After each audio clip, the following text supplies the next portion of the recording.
So we have a global voice. What do we mean by that?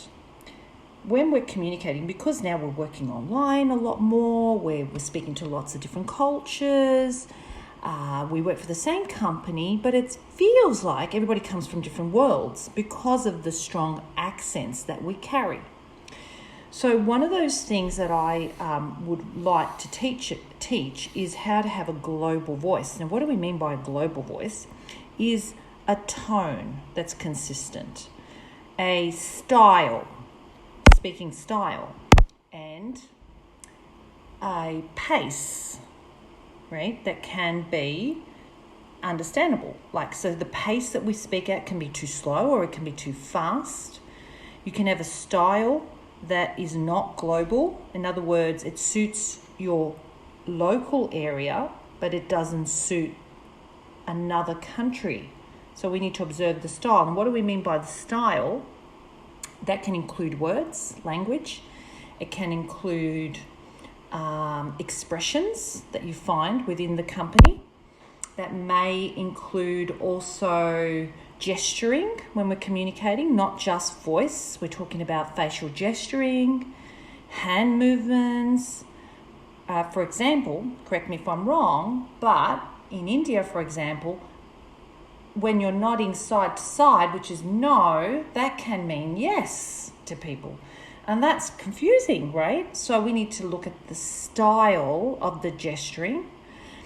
And then we're going to look at things like the depth of the voice. Now, we know that in business, if you have a deeper tone, that's not to mean that you should force it down, particularly for women.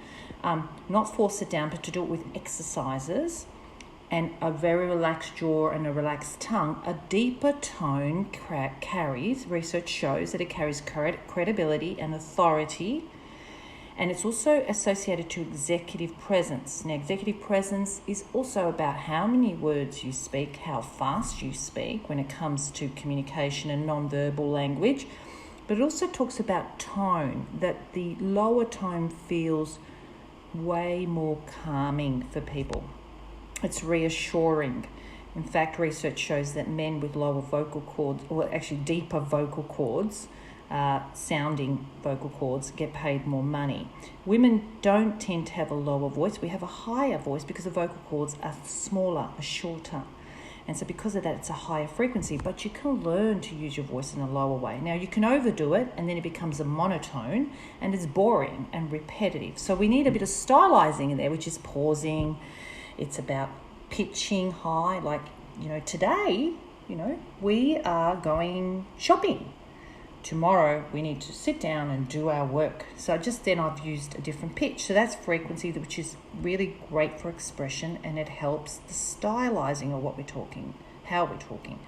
So a global voice tone or communication approach is useful because it makes us also build rapport with people. People feel that we are like them when we have a more global approach. If you don't have that, then it's isolating you because people think you're not like them, okay? And you're only like those people, but not like the rest of us. And on top of that, it is hard to understand when somebody has a very strong accent, the wrong style, and a high-pitched voice because it's irritating. It's like a fly, and you want to just go, So this is interesting conversation, and so exploring a global voice for me is three things. A deeper voice for business, this is in business particularly, a calming, deeper voice, an appropriate pace, not too slow, not too fast, and a style which includes gesturing, expression, language that is appropriate for your particular company, and that is universal. So this global thing is about voice tone being universal, which includes that non-verbal aspect of communication.